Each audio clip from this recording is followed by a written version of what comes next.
तुम्हारे वजीर आजम ने कहा है कि घबराना नहीं है, तो अब मुझे बताओ कि फिर किस वक्त हमें घबराना चाहिए। सलाम, क्या नाम है भाई आपका? वहाब अहमद। वहाब भाई, ये जो आज पेट्रोल पे गवर्नमेंट ने 30 रुपये बढ़ाए हैं, इस बारे में क्या कहेंगे आप? मैं सोच रहा हूँ साइकिल ही ले लूँ, साइकिल अच्छी थी।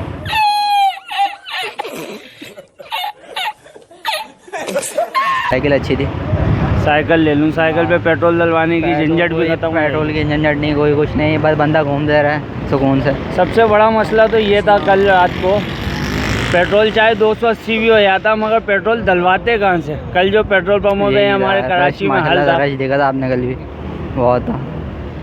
सबसे बड़ा मसला तो इस टाइम पे यहाँ पे ये आ गया था। अभी पहली तारीख को फिर बोल रहे हैं रेट बढ़ाने का। जी, गवर्नमेंट यही है, साइकिल ले ले बंदा, साइकिल पे जाए, एंजॉय करे, साइकिल पे घूमे फिरे, ना पेट्रोल की झंझट ना कोई झंझट।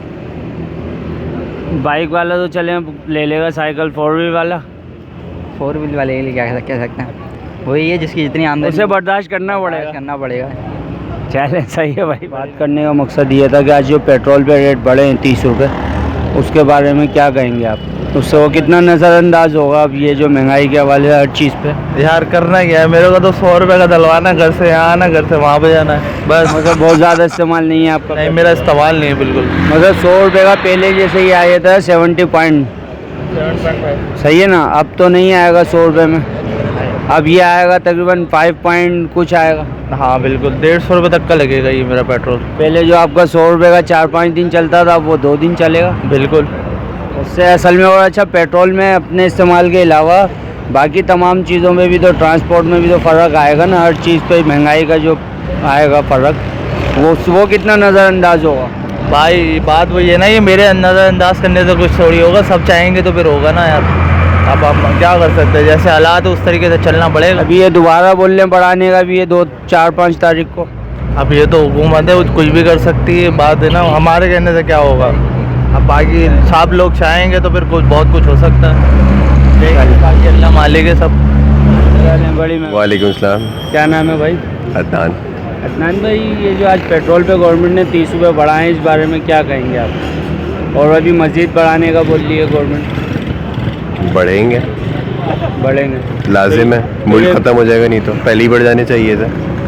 और ये अभी जो पेट्रोल महंगाई का पे जो बात ये कितना नहीं है कि पेट्रोल पे पैसे बढ़े हैं या महंगाई हो रही है, ये तो होनी है, कर्जा इतना है हमारे मुल्क पे। तो ये कैसे होगा? ये लोग तो पेटीएम वगैरह, ये नून लीग वाले ये बात बोल रहे थे कि हम आएंगे तो ये कर देंगे। नहीं ना, गलत बोल रहे थे। जो उनको लेकर आए तो ये बात तो उनको सोचनी चाहिए थी कि इतनी सब्सिडी लगाई हुई है, तो वो जब तक नहीं हटाएंगे तब तक कर्जा कैसे उतारेंगे? अभी बिजली पे भी रेट बढ़ाने का? हाँ, नहीं बढ़ गए, तकरीबन 5 रुपये फ़ी यूनिट बढ़ा है, अभी न्यूज़ देख के आया हूँ मैं। बढ़ गए मेरे ख्याल में बिजली के पैसे। हाँ बढ़ गए। गैस पे भी बोल रहे हैं। कितने? गैस का बिल मेरा घर का आता है 280-285 रुपये, 400 रुपये आने लगेगा, आएगा। असल में हर चीज़ को अगर हम जोड़े हैं, जैसे गैस को जोड़ते हैं और बिजली को और जो पेट्रोल को जोड़ते हैं, तो इसमें जाहिर सी बात है, जो बंदे की आमदन थी, जो तनख्वाह वाले हैं, जो बेचारे 20-22 हज़ार रुपये सैलरी पे काम करते हैं कंपनियों में, उन लोगों के लिए कितना मुश्किल हो जाएगा। मर जाएंगे। मैं खुद यार मुलाजिम आदमी हूँ, देखो कैप्सन पीता हूँ 5 रुपये की, अमीर आदमी होता तो डैनियल हार्ट पी रहा होता भाई मैं। और यहाँ की जगह हम 4 दीवारी में बैठे होते हैं चाय पीने के लिए, 250 रुपये का कप, यहाँ थोड़ी बैठे होते हैं। जब भी आप यहाँ पे बैठे हैं 50 125 है, मैं सोच रहा हूँ उसको बेच के मैं 70 ले लेता हूँ। भाई ने आगे मशवरा दिया साइकिल का। हाँ, तो वो सही बोल रहा है, वो भी मेरी तरह बेचारा गरीब आदमी है, तो कुछ भी नहीं है। इम्पोर्टेड हुकूमत नामंजूर, लेकिन इम्पोर्टेड मुल्क में रहना सबको मंजूर।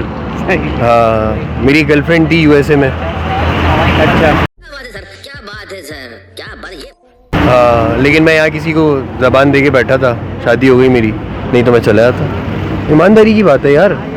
आप चाहते हो मुल्क में साफ़ सफाई हो जाए, सस्ताई हो जाए, सस्ताई नहीं हो सकती यार जब तक आप इसराइल को एक्सेप्ट नहीं करोगे। ये मोनोपोली क़यामत भी तो आनी है ना। मेरे अब्बू कहते हैं कि एक वक्त आएगा जब सऊदीया पाकिस्तान को प्रेशराइज़ करेगा कि इसराइल को एक्सेप्ट करो, उस वक्त चीज़ें सस्ती होना शुरू होंगी, क्योंकि क़यामत भी तो आनी है ना। सही।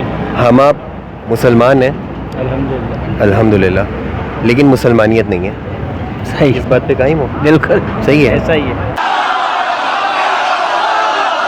ये तो होगा। आजकल की लड़की भी जो है ना, वो रुपए पैसे कुछ नहीं मांगती, कुछ भी नहीं मांगती, वो कहती है मुझे अलग घर चाहिए, उसको उसके माँ बाप भी बर्दाश्त नहीं है।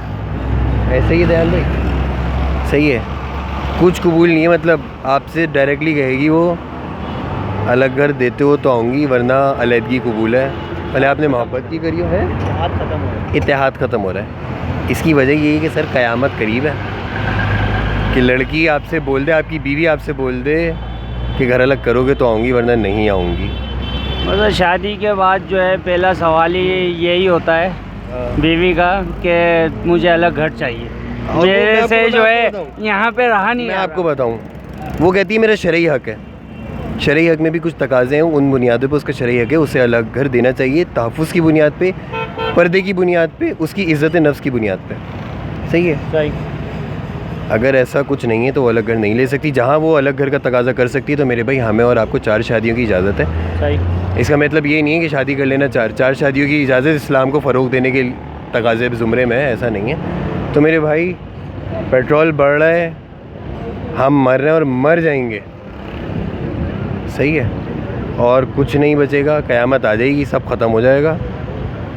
बेहतर ये है अगर पढ़े लिखे हो तो दुबई जाओ, दुबई जाके पैसा जमा करो, वहाँ से कनाडा की PR अप्लाई करो और दफ़ा हो जाओ इस मुल्क से। मुल्क से मोहब्बत है इसीलिए ये बात कर रहा है। चल पैसा ही पैसा होगा। मस्त प्लान है।